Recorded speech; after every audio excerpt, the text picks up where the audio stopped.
Hello there, and welcome to Projectkin Live. I don't know. Hello there, and welcome, Jennifer. It's lovely to see you. This is a bit. Oh, and hello, Joanne. It's so nice to see you. So this time, I've done a lot of these over Roots Tech now. I feel like I'm getting to be experienced and all. I've been doing so many of these that this time. Um, for a bunch of reasons. My guests are unable to make it, and it's just me. So I'm looking forward for all of you to go ahead and join me with questions and thoughts. And oh, by the way, if you're up for it, not to put anybody on the spot, but you'd be very welcome to just join me here in the live. I see you, Jennifer. You're an old pro at this, so always welcome to have you join in. I have to jump my eyes back and forth between the camera and all of you climbing in. So forgive me if I don't respond directly as you appear on the chat. Hello, Jane. Lovely to see you. And in fact, some of the things that I like to cover in these live updates is to really review what's coming in the week. So I want to make sure to cover that quickly so that we can get it out. Thank you, Jennifer. So that we can get it out and make sure that it's also in the recording. And I don't, like an idiot, forget what it was that I was going to say. This week is back to our regular schedule after all of the chaos and a little week off following Roots Tech. We have a couple of things on the calendar. I think those of you in Australia and New Zealand in particular will recognize our speakers coming up on, well, Tuesday for us and Wednesday for you. So good morning, Monday. Hello, Bill. Welcome. Welcome. Um, our speaker on Tuesday is the last of our six-part series, the Forget Me Not series, with a remarkable Jane Hutchin. Joining Jane on this last of the series is Ailsa Piper, who is, I think, for many of you, welcome, Paula.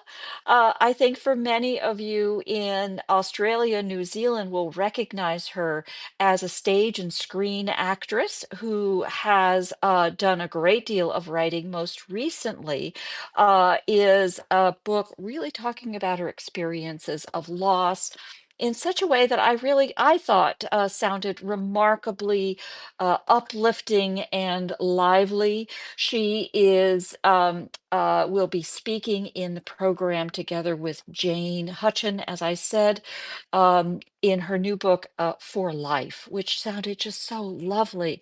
And of course, with Jane's remarkable interviews, always comes back to those deeper meanings, those deeper thoughts about where we're headed with these things. I know, um, like many of you, I suffered a loss during the period of the pandemic in losing my mom, and have found so many stages of both grief and life in going through that experience. And I found the storytelling process of capturing her life one thing that happened at the moment in the formal memorialization, but something that also has continued in the weeks and months since, in some ways, what I'm doing and in the family history storytelling. And I think that may be some of the motivation for some of you as well as we all get into it. Yes, it has been a remarkable series, Jennifer. I think it's something that we're going to keep coming back to in multiple forms. I'm thrilled by it because I think it shows in some ways how a series shared as a community is kind of like even a single uh, piece of media or a book shared as a book group or a movie watched with a group of friends or a TV series that you watch with a group of family members or others that you share the experience with. It's something that I think we've been sharing together and will continue the discussions for.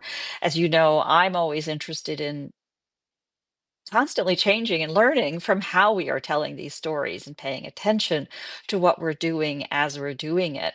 Some of you were gracious enough to follow my last post I did yesterday, Saturday, Pacific time. talking about my dipping my little toe in the waters, the very active waters of sharing the stories of the women in our families, the 31-day ancestral women challenge that my dear friend Robin Stewart has brought up for Genealogy Matters in her remarkable GenStack series. In that series, I'm just so bad at following directions, and I had fallen so far behind that I did a little crossover by combining the stories of the women in my family with a question that is raised by my second talk this week, which is with Emma Cox, who is talking about each month in her series, her wonderful series, Emma Explores. She dips into a thematic way of looking at her own family history, which I just love. And oh, welcome, Jane. I'm delighted to have it be there. Perhaps it's just kismet that has you coming in. I think it's time zones. Yes, we jumped ahead 2 weeks ago. I think 2 weeks ago. Or this Sunday was our second week since our time change. So yes, it is an hour earlier than you might have expected it. I was talking about Emma Cox and her wonderful series coming up this week, Emma Explores. And this week, she's going to be talking about Florence de Fonblanc, one of her ancestors, and is part of her ongoing series with themes. Florence de Fonblanc was in fact a suffragette, a quite remarkable suffragette in England, and she, in a protest for the women's vote, managed a march from Scotland, and maybe she's Scottish. Forgive me. I'll be paying close attention to Emma's program on Thursday, but she staged a march from Edinburgh to London, which is nearly 400 miles, with a group of suffragettes. And in that process was part of the ongoing campaign that led to the vote in England. So I started, oh, sorry, all of Britain. So I started asking myself, hey, wait a minute, where were my people? This is a theme that you will see for me in a lot of things. And I love how it has stirred some excitement for some of you as well. In this case, I just quickly said, well, if I'm going to be talking about the women in my family, I may as well be talking about which of the women in my family had anything to do with the suffrage movement, because I knew they were there. So what did they do? Looking back, I ended up, as is often the case, I think for many of you, you started out with my full list of family members who was there around the time that the American women earned the right to vote in 1920. And I started going to the ones that were closest, where I had the most detail. In this case, it was starting with my grandmother and then her mother, my great grandmother. And wow, it was fascinating. Really looking at, well, only two generations back, it's really astonishing at how women were just not. There was a whole debate through the suffrage here in the US, perhaps for you as well, as to whether women could be seen to be speaking in public. And of course, the larger question that had been stirring since the 1848 um, Seneca Falls Conference, which was often looked at as some of the first discussions of women's suffrage. I'm coming back to you, Bill. I'm thinking about you. Hold on. Um, all the way from 1848, really two generations later, before we finally get the vote in 1920. So that's what really had me thinking. And Bill, you remember in our conversation, I was talking about having ancestors who actually were from the Seneca Falls, the Finger Lakes area. I didn't even know where the Finger Lakes were till I went and really looked it up in a map. Bill, you've taught me a lot. And sure enough, I did have an ancestor not that far away, but the timing wasn't quite right. And she seems to have been certainly very quiet. 1893. Well, look at that. That's quite early. Jane chiming in for New Zealand. As I dug into my family as they had moved out to Kansas, I discovered that I'm going to get the dates wrong, but in Kansas for first municipal, actually first school, then municipal, then state politics had allowed women to vote also in the 19th century, but I don't quite know what the dates were offhand. And again, it wasn't until 1920 that we earned the right nationally. Looking back at those kinds of things really puts the modern world into perspective, doesn't it? And I think that's a lot of what we're all trying to do in our own family history as we dig into these things. Um, Here I am talking to space. I appreciate all of you chiming in here. Please, just to repeat my offer, I think it just takes a simple click and I can add you as my guest right here, right now. So be brave, just say so, and you're in. I think I see at least three of you so far, Kathy, Jennifer, and Bill, who have been my guests before. So you're not frightened by it. You know how to do this. Just saying. Um, but the looking back at what some of the kinds of things that we shared during Roots Tech through these Roots Tech ride-alongs that we did, I'm still so touched. I feel like I'm going to be processing that for months at a time. I mentioned Bill. Well, there you go. I like that question. Hey, everybody, when did you get the right to vote? When did women in your family get the right to vote? It is kind of shocking. And there again, we have New Zealand and Australia well ahead by 20 or more years from the United States. And Kansas being earlier. I did look up Canada. There's a lovely Wikipedia article for suffrage in Canada, Kathy, if you got that handy. Um, it is just such a reminder of how important that has been and how that has affected politics. Looking at the vote changes after 1920, quite honestly, are pretty disappointing. Just like looking in the newspapers, I got my nifty new newspapers subscription, but looking in the newspapers to see what women's pages looked like, it was also pretty shocking, um, at how uninterested they were, or at least not willing to share perspectives on the massive issues affecting the day. Um, I try very hard to keep my politics out of all of this, but thinking about the ways in which the work that we do in family history, the ways in which we get these family history stories shared, understood, digested, and active in the meanings of our own family, I think are very important. Bill, thank you. You'll have a post coming out this evening about your great aunt, who was one of the founders of Now, among other things. Oh boy. Thank you, Bill. I do look forward to that. I think some of these kinds of things we've already found through Relatives at Roots Tech, which is still valid through April 11th. And I don't know if that's whose time that is, but probably based on Utah Mountain Time, North American Mountain Time. On April 11th, they'll be closing down the Relatives at Roots Tech. But so far, I've found cousins among so many of you, and that has been great fun. Feel free to reach out to me. I'm in there as Barbara Tien, in my full name. So that's going in there. I think looking back at the memories from Roots Tech, some of the kinds of things learned.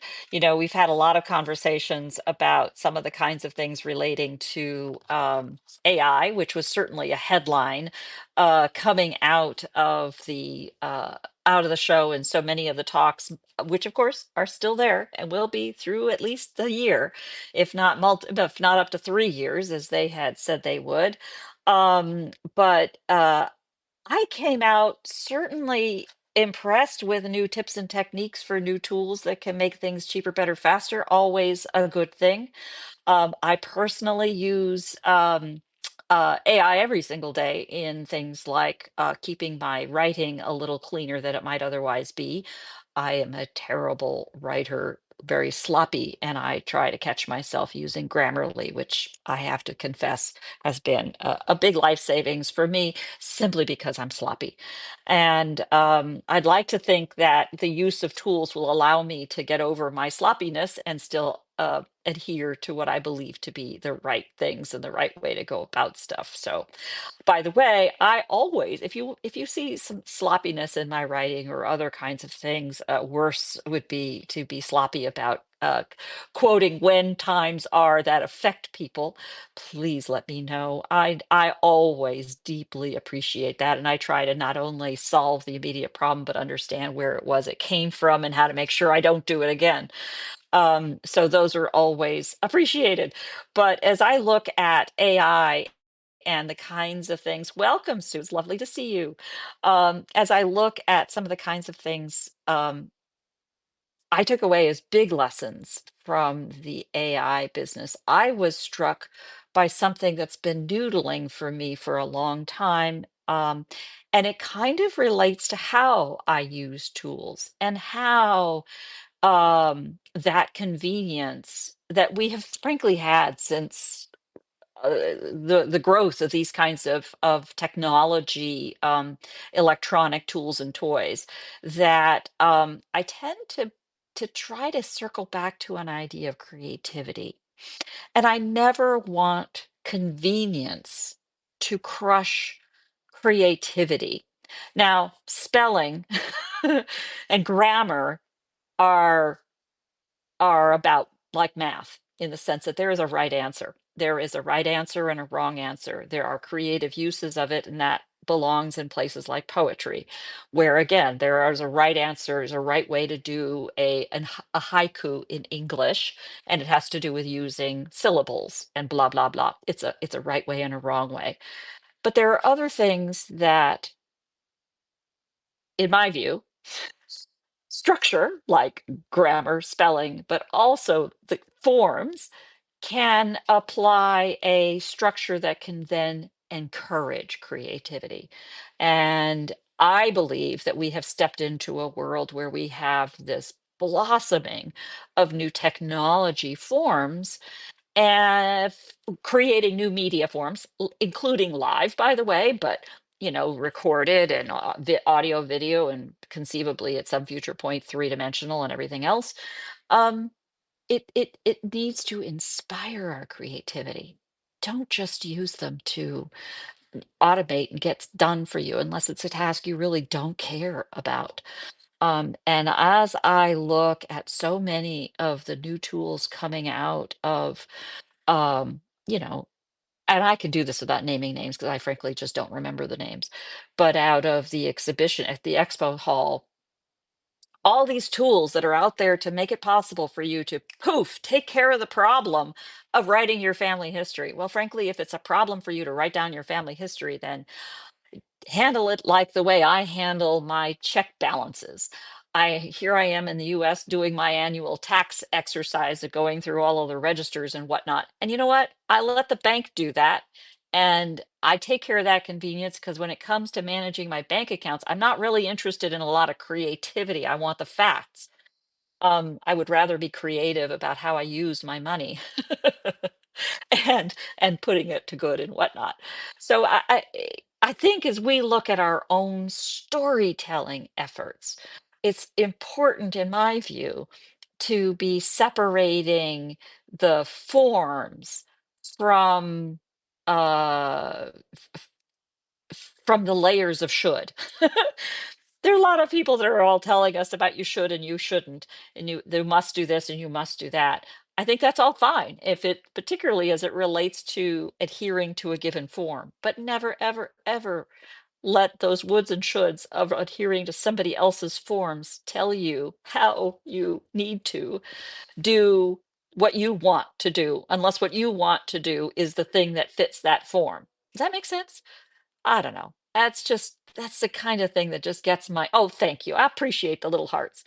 Those are the things that get my propeller spinning. And if nothing else, when I do feel like many of you, when I feel challenged and somebody is holding me back, that's when I bite into that bit and say, well, wait a minute, I'm going to show you. Yeah, I'm sure all of you have seen that as a motivation. And I wish we could find ways. I'm always interested in ways that we can use that kind of strategy to encourage our family members to take up the challenge of the important work of telling these stories. In my view, it's an important work to tell these stories in the same way that it's important for all of us today to learn from the history of the past. And on with respect to our own families, we have a job to do to look around and capture the stories around us and push them forward to the future so that in the future they can draw from those facts, from the stories of what happened, the narratives that we're able to interpret, to tell the stories, to draw for their own lessons to be learned or their own guidance. Uh, it's I feel a little bit like I'm just on a soapbox telling what I think ought to be true. In many ways, what I'm really doing is standing on a little dais, sharing with you some of the things that I have learned from you. And rather than, I think, convincing or changing minds to any of you, I suppose I'm also thinking about ways in which I can take the time and effort and support that I've gotten to do what I'm doing and do it better for more. In other words, how can I help magnify and support each other learning and carrying forward? And this is what I mean when I talk about myself as a ringleader. I'm pretty serious about that. It's about creating stages for others, creating stages I'm learning from, so that we can all pull this big burden of the past, bring it forward in a way that everybody can learn from. Yeah, speaker's corner. That's kind of where I was going. Maybe that's what we'll call these things. I come to think of it, Kathy. Um, Many of you have heard about I've started to think about this as I was thinking about the suffrage story. Then I started linking back to my Lafayette project. I've talked about that quite a few times here, and I do have an event I'm going to do. I'm going to have a project recipe because that's just what I do. That project is getting kicked off and to the races. You can read more about that at projectkin.org/Lafayette as part of a local celebration here in the town of Lafayette, California, where we are. I'm part of a group that is celebrating the bicentennial of his tour of America. And I think back to who he is and what he did and the difference that he made for this country. It it it really is mind-blowing to me how much of a debt uh our survival as a country to a set of ideals and goals was dependent on a nobleman from another country who did not intend in any way to make this his country. He had his own reasons, I think, for a little bit of hero need to be the hero, but it's a fascinating story and one of a great example of how we can be learning from history. My motivation from doing all of that really came down to where were my people? It's kind of the same thing. And it is a way to sort of show where are my roots and where did they go? Were they in these important things? It's the Zelig moment of looking back into history. So I will be talking some more about that in the coming months, as my calendar is starting to clear in the post Roots Tech story. I also have coming.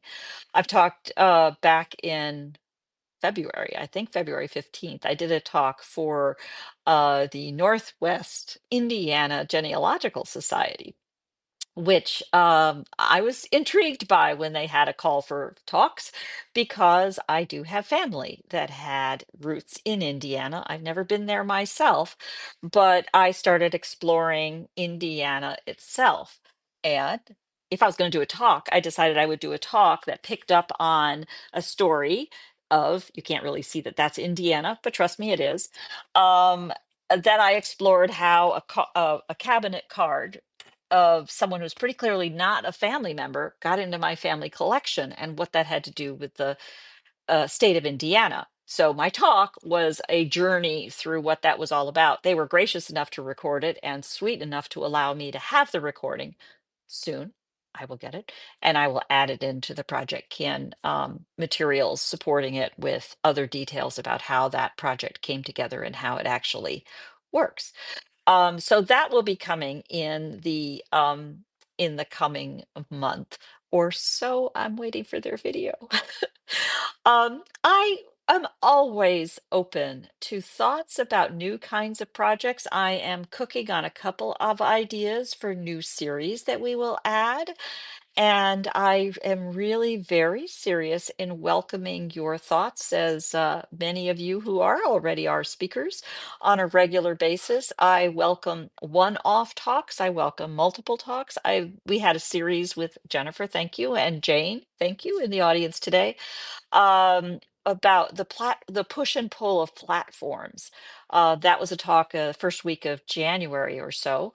And I am very serious about doing another talk like that, timed a little more for the teams in Europe because they haven't heard that focus. And I think it's an ongoing debate as we look at how our platforms work together, how what we're building here in Substack works with that, the different ways to make it happen.